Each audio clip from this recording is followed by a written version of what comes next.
Mr. President, Mr. Speaker, members of the Senate and of the House of Representatives, we are about to enter upon another year of the responsibility which the electorate of the United States has placed in our hands. Having come thus far, it is fitting that we should pause to survey the ground which we have covered and the path which lies ahead.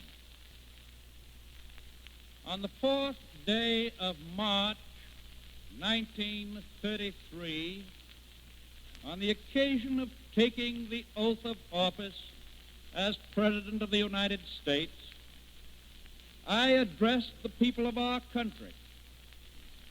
Need I recall either the scene or the national circumstances attending the occasion? The crisis of that moment was almost exclusively a national one.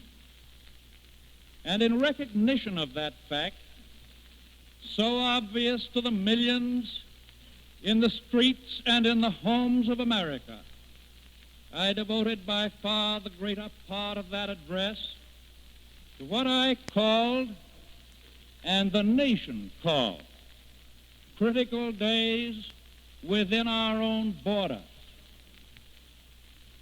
You will remember that on that 4th of March, 1933, the world picture was an image of substantial peace, international consultation, and widespread hope for the bettering of relations between the nations gave to all of us a reasonable expectation that the barriers to mutual confidence, to increased trade, and to the peaceful settlement of disputes could be progressively removed.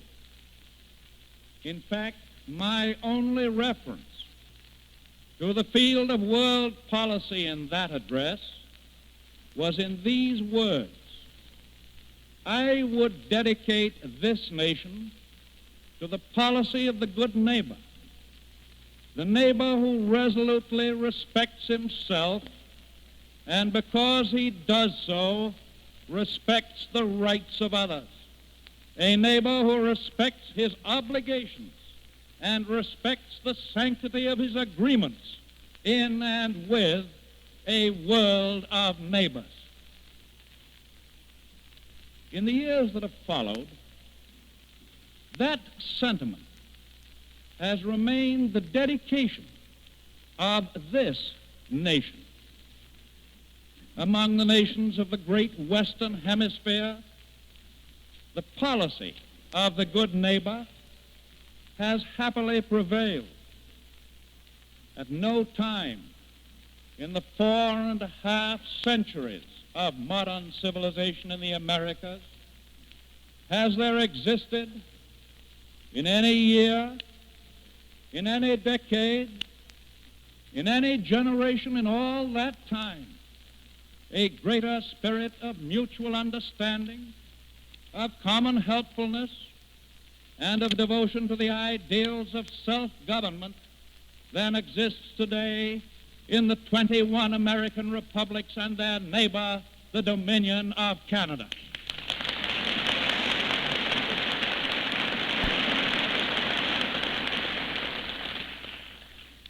This policy of the good neighbor among the Americas is no longer a hope, no longer an objective remaining to be accomplished. It is a fact, active, present, pertinent, and effective. In this achievement, every American nation takes an understanding part. There is neither war, nor rumor of war, nor desire for war. The inhabitants of this vast area, 250 million strong, spreading more than 8,000 miles from the Arctic to the Antarctic, believe in and propose to follow the policy of the good neighbor.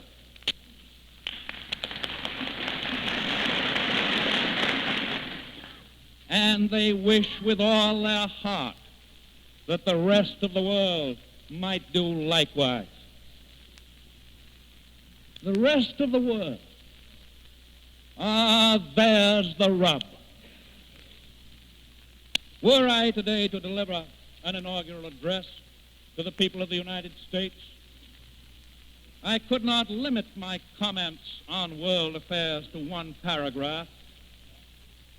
With much regret, I should be compelled to devote the greater part to world affairs. Since the summer of that same year of 1933, the temper and the purposes of the rulers of many of the great populations in Europe and Asia have not pointed the way either to peace or to goodwill among men. Not only have peace and goodwill among men grown more remote in those areas of the earth during this period, but a point has been reached where the people of the Americas must take cognizance of growing ill will, of marked trends towards aggression, of increasing armaments, of shortening tempers, a situation which has in it many of the elements that lead to the tragedy of general war. On those other continents, many nations, principally the smaller peoples, if left to themselves, would be content with their boundaries and willing to solve within themselves and in cooperation with their neighbors their individual problems, both economic and social. The rulers of those nations, deep in their hearts, follow these peaceful and reasonable aspirations of their people.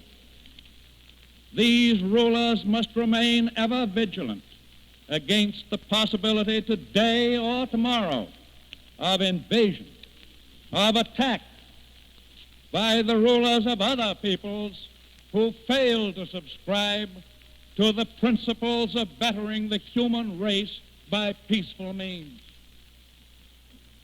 And within those other nations, those which today must bear the primary, definite responsibility for jeopardizing world peace, what hope lies? To say the least, there are grounds for pessimism. It is idle for us or for others to preach that the masses of the people who constitute these nations are dominated by the twin spirits of autocracy and aggression, are out of sympathy with their rulers, that they are allowed no opportunity to express themselves, that they would change things if they could. That, unfortunately, is not so clear. It might be true that the masses of the people in those nations would change the policies of their governments if they could be allowed full freedom, full access to the processes of democratic government as we understand them. But they do not have that access. Lacking it, they follow blindly and fervently the lead of those who seek autocratic power. Nations seeking expansion, seeking the rectification of injustice springing from former wars, seeking outlets for trade, for population, or even for their own peaceful contributions to the progress of civilization, fail to demonstrate that patience necessary to attain reasonable and legitimate objectives by peaceful negotiation or by an appeal to the finer instincts of world justice.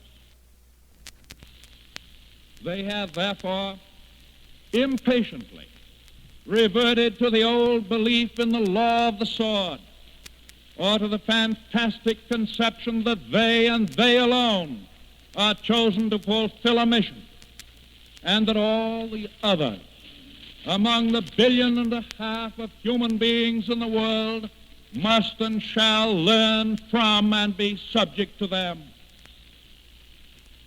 I recognize, and you will recognize, that these words which I have chosen with deliberation will not prove popular in any nation that chooses to fit this shoe to its foot.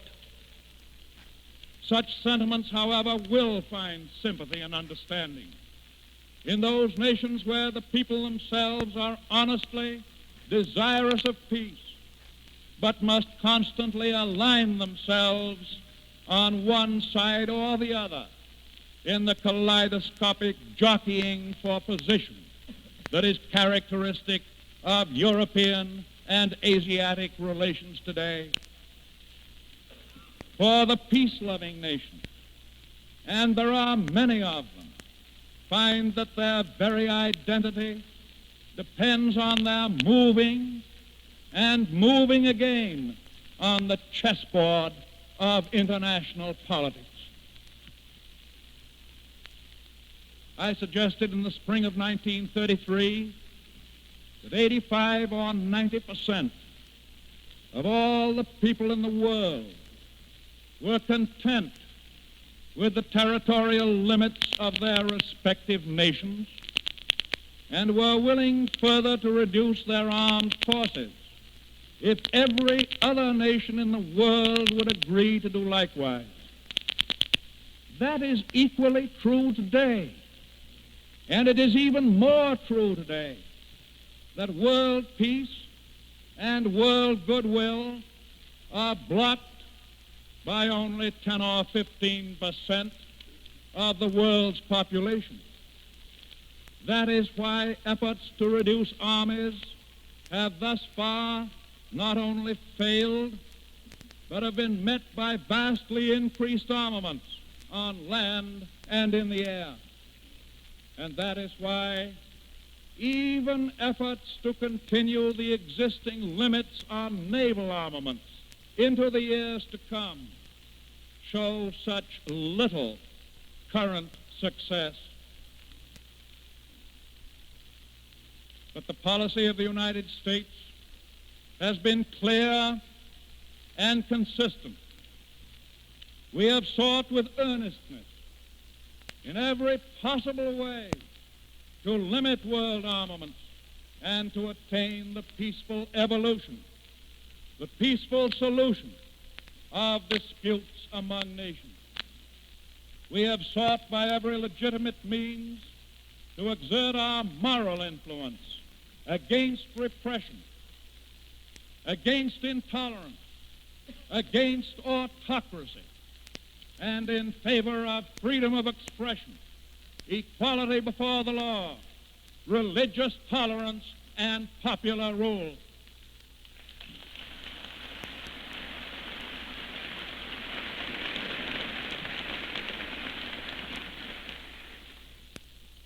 In the field of commerce, we have undertaken to encourage a more reasonable interchange of the world's goods. In the field of international finance, we have, so far as we are concerned, put an end to dollar diplomacy, to money grabbing, to speculation for the benefit of the powerful and the rich at the expense of the small and the poor.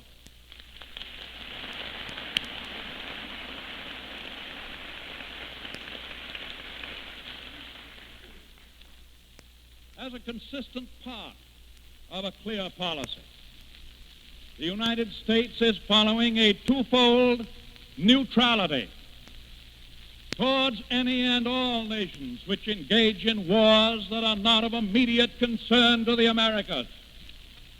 First, we decline to encourage the prosecution of war by permitting belligerents to obtain arms, ammunition, or implements of war from the United States. Second, we seek to discourage the use by belligerent nations of any and all American products calculated to facilitate the prosecution of a war in quantities over and above our normal exports of them in time of peace.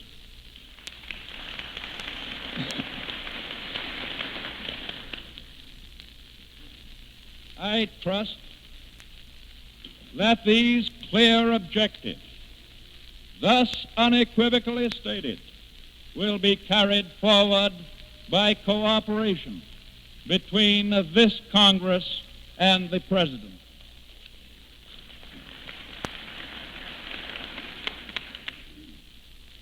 I realize that I have emphasized to you the gravity of the situation which confronts the people of the world.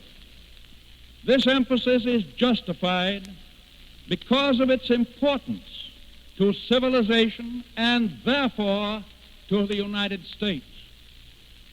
Peace is jeopardized by the few and not by the many. Peace is threatened by those who seek selfish power. The world has witnessed similar eras, as in the days when petty kings and feudal barons were changing the map of Europe every fortnight, or when great emperors and great kings were engaged in a mad scramble for colonial empire. We hope that we are not again at the threshold of such an era, but if face it we must, then the United States and the rest of the Americas can play but one role: through a well-ordered neutrality, to do naught to encourage the contest; through adequate defense, to save ourselves from embroilment and attack; and through example and all legitimate encouragement and assistance, to persuade other nations to return to the days of peace and goodwill.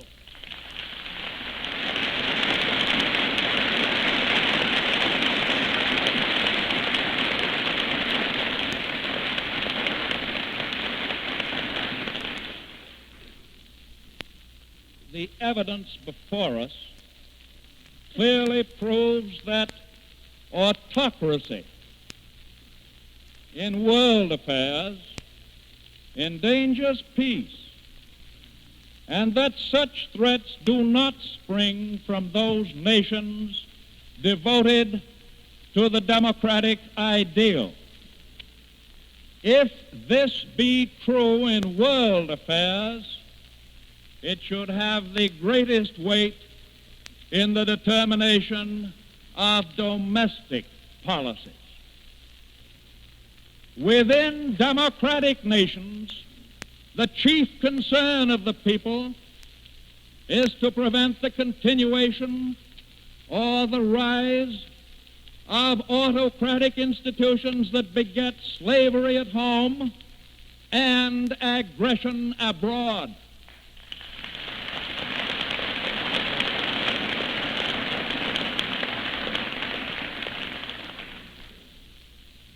Within our borders, as in the world at large, popular opinion is at war with a power-seeking minority. That is no new thing. It was fought out in the Constitutional Convention of 1787. From time to time since then, the battle has been continued under Thomas Jefferson, Andrew Jackson, Theodore Roosevelt, and Woodrow Wilson.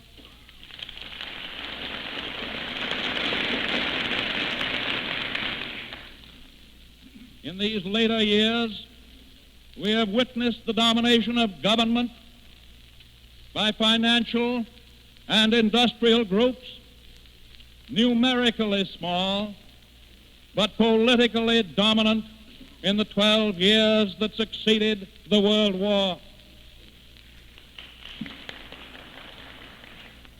The present group of which I speak is indeed numerically small, And while it exercises a large influence and has much to say in the world of business, it does not, I am confident, speak the true sentiments of the less articulate but more important elements that constitute real American business.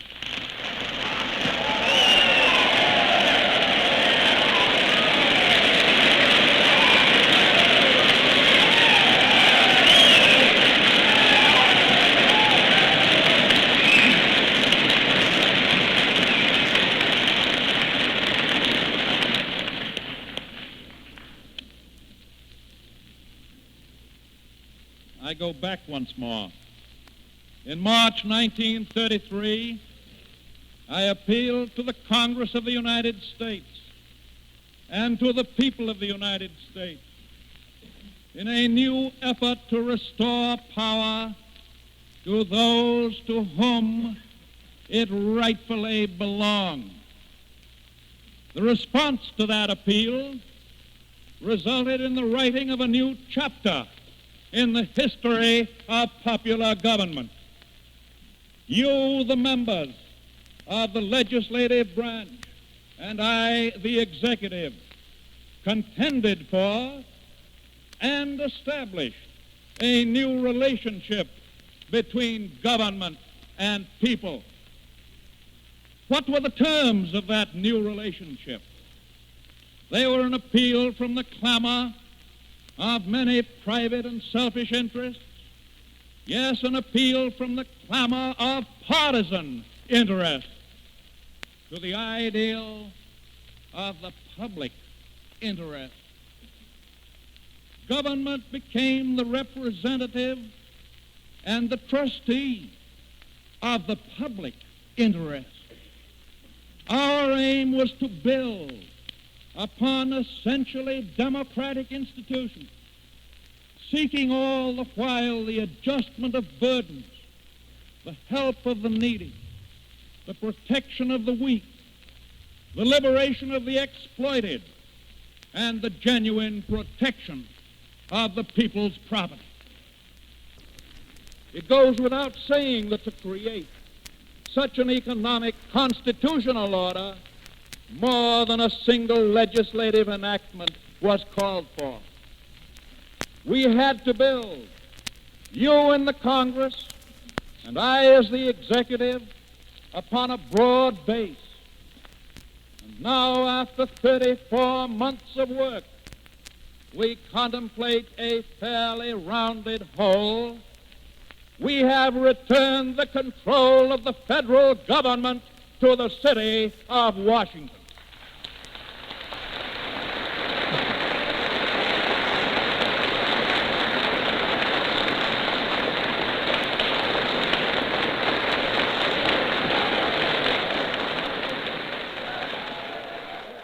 To be sure, in so doing, we have invited battle.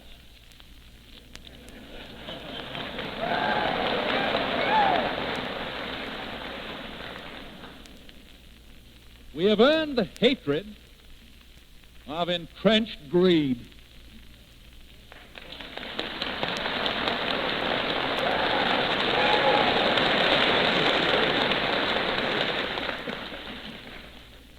The very nature of the problem that we face made it necessary to drive some people from power and strictly to regulate others. I made that plain when I took the oath of office in March 1933. I spoke of the practices of the unscrupulous money changers who stood indicted in the court of public opinion. I spoke of the rulers of the exchanges of mankind's goods who failed through their own stubbornness and their own incompetence. I said that they had admitted their failure and had abdicated. Abdicated? Yes, in 1933, but now, with the passing of danger, they forget their damaging admissions and withdraw their abdication.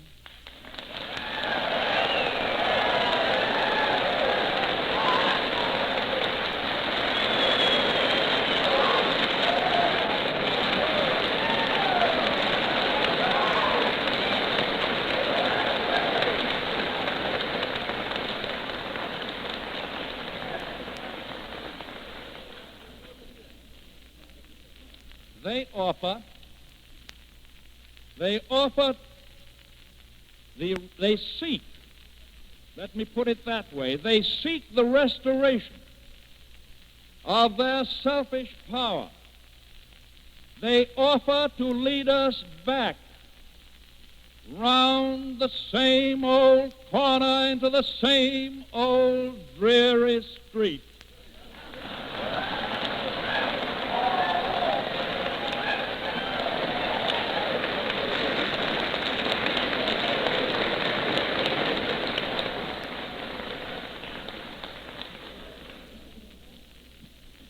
Yes, there are still determined groups that are intent upon that very thing, rigorously held up to popular examination.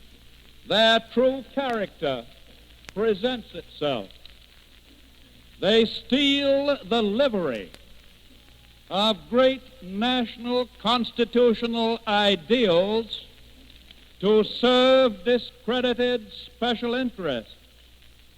As guardians and trustees for great groups of individual stockholders, they wrongfully seek to carry the property and the interests entrusted to them into the arena of partisan politics.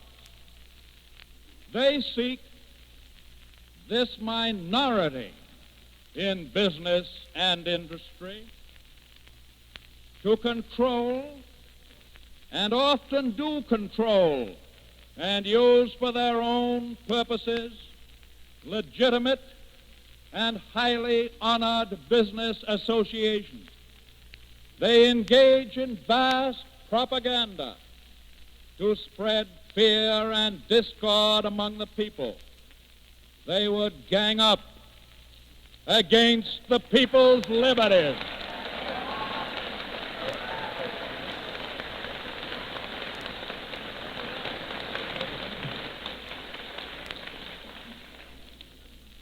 The principle that they would instill into government, if they succeed in seizing power, is well shown by the principles which many of them have instilled into their own affairs.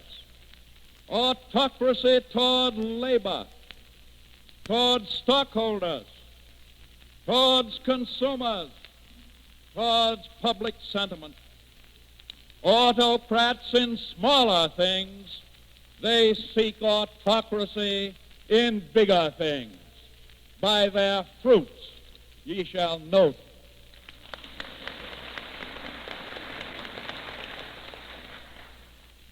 If these gentlemen believe, as they say they believe, that the measures adopted by this Congress and its predecessor and carried out by this administration have hindered rather than promoted recovery, let them be consistent. Let them propose to this Congress the complete repeal of these measures. The way is open to such a proposal.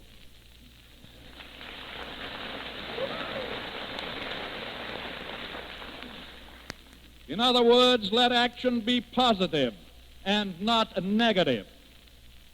The way is open in the Congress of the United States for an expression of opinion by yeas and nays.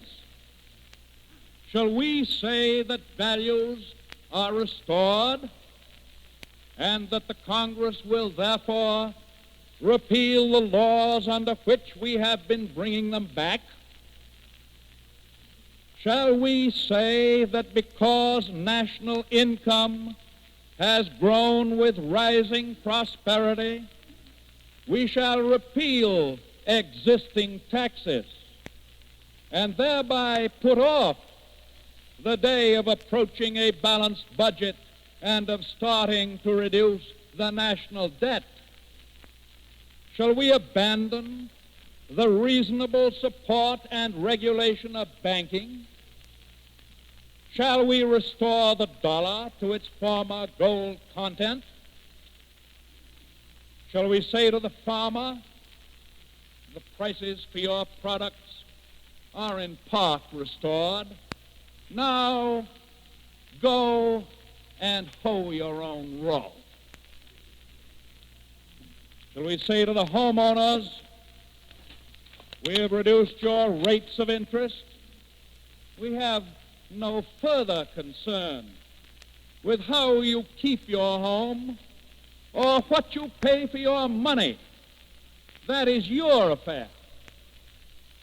Shall we say to the several millions of unemployed citizens who face the very problem of existence, yes, of getting enough to eat, we will withdraw from giving you work. We will turn you back to the charity of your communities and to those men of selfish power who tell you that perhaps they will employ you if the government leaves them strictly alone.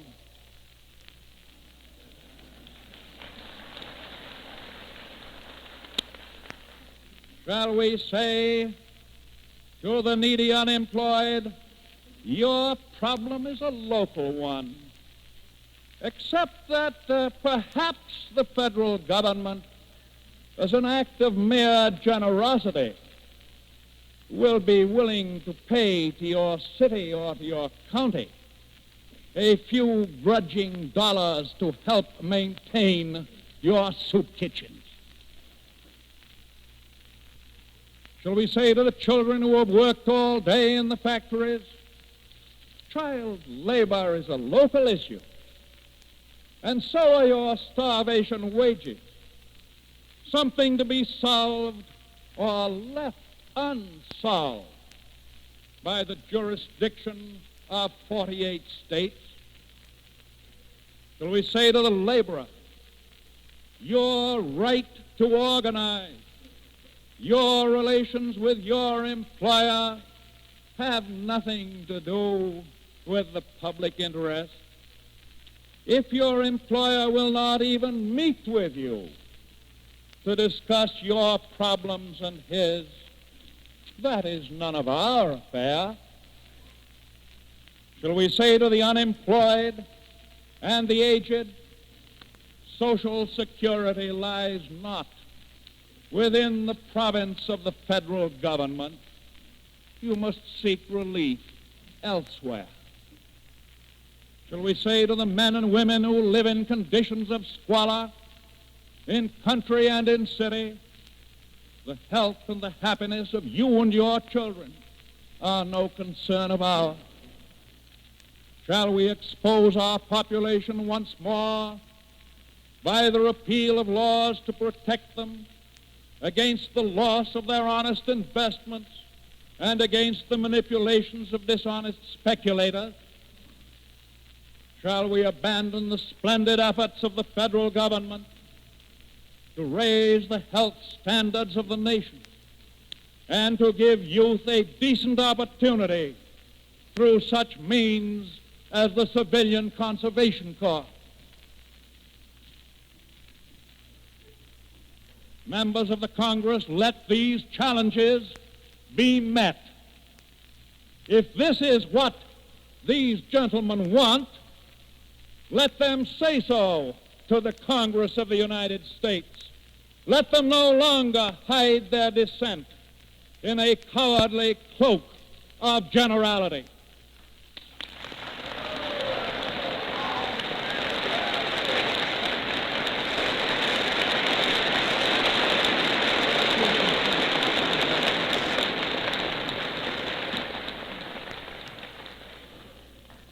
Yes, let them define the issue. We have been specific in our affirmative action. Let them be specific in their negative attack. But the challenge faced by this Congress is more menacing than merely a return to the past, bad as that would be. Our resplendent economic autocracy does not want to return to that individualism of which they prate, even though the advantages under that system went to the ruthless and the strong. They realize that in 34 months we have built up new instruments of public power. In the hands of a people's government, this power is wholesome and proper. But in the hands of political puppets of an economic autocracy, such power would provide shackles for the liberties of the people. Give them their way, and they will take the course of every autocracy of the past. Power for themselves, enslavement for the public.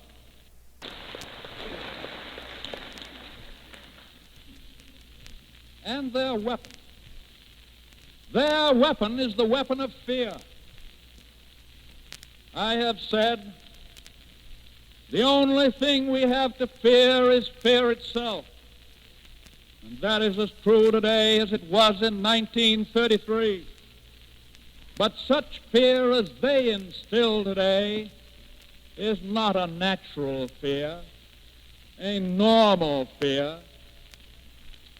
It is a synthetic, manufactured, poisonous fear that is being spread subtly, expensively, and cleverly by the same people who cried in those other days, save us, else we perish.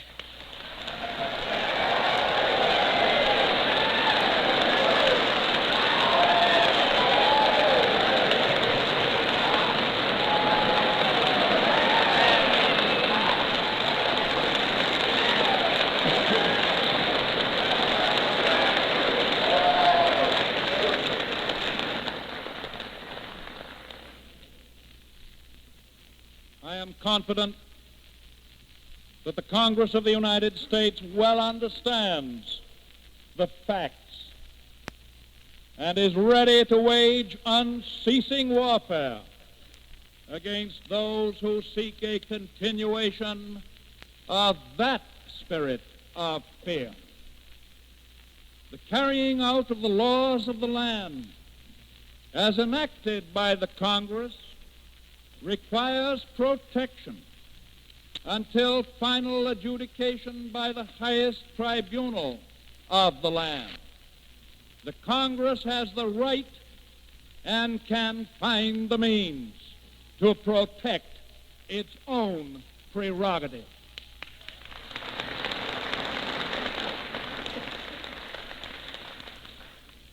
We are justified in our present confidence. Restoration of national income, which shows continuing gains for the third successive year, supports the normal and logical policies under which agriculture and industry are returning to full activity. Under these policies, we approach a balance of the national budget. National income.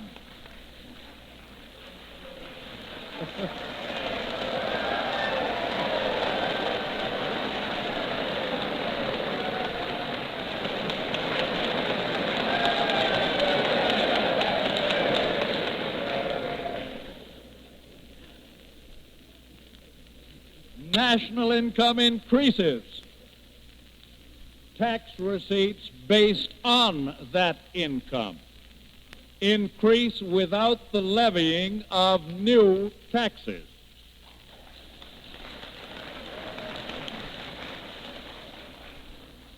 That is why I am able to say to this the second session of the 74th Congress that based on existing laws, it is my belief that no new taxes over and above the present taxes are either advisable or necessary.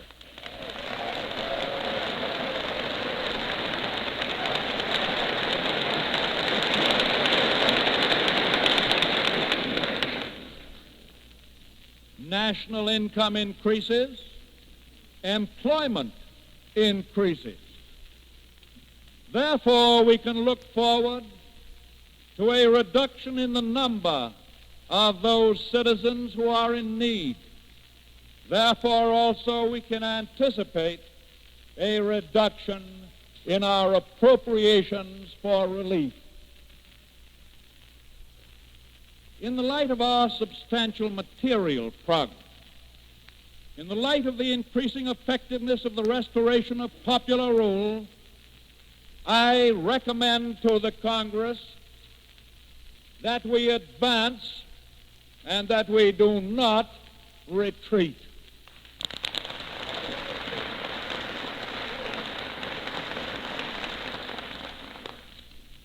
I have confidence that you will not fail the people of the nation, whose mandate you have already so faithfully fulfilled. I repeat, with the same faith and the same determination, my words of March 4th, 1933. We face the arduous days that lie before us in the warm courage of national unity, with a clear conscience of seeking old and precious moral values, with a clean satisfaction that comes from the stern performance of duty by old and young alike. We aim at the assurance of a rounded and permanent national life. We do not distrust the future of essential democracy. I cannot better end this message on the State of the Union than by repeating the words of a wise philosopher at whose feet I sat many years ago. What great crises teach all men whom the example and the counsel of the brave inspire is this lesson: fear not. View all the tasks of life as sacred. Have faith in the triumph of the ideal. Give daily all that you have to give. Be loyal and rejoice whenever you find yourselves part of a great ideal enterprise. You at this moment have the honor to belong to a generation whose lips are touched by fire. You live in a land that now enjoys the blessings of peace. But let nothing human be fully alien from you. The human race now passes through one of its great crises. New ideas, new issues, a new call for men to carry on the work of righteousness, of charity, of courage, of patience, and of loyalty. However, memory brings back this moment to your minds, let it be able to say to you that was a great moment. It was the beginning of a new era. This world in its crisis called for volunteers, for men of faith in life, of patience in service, of charity, and of insight. I responded to the call however I could. I volunteered to give myself to my master, the cause of humane and brave living. I studied, I loved, I labored unsparingly and hopefully to be worthy of my generation.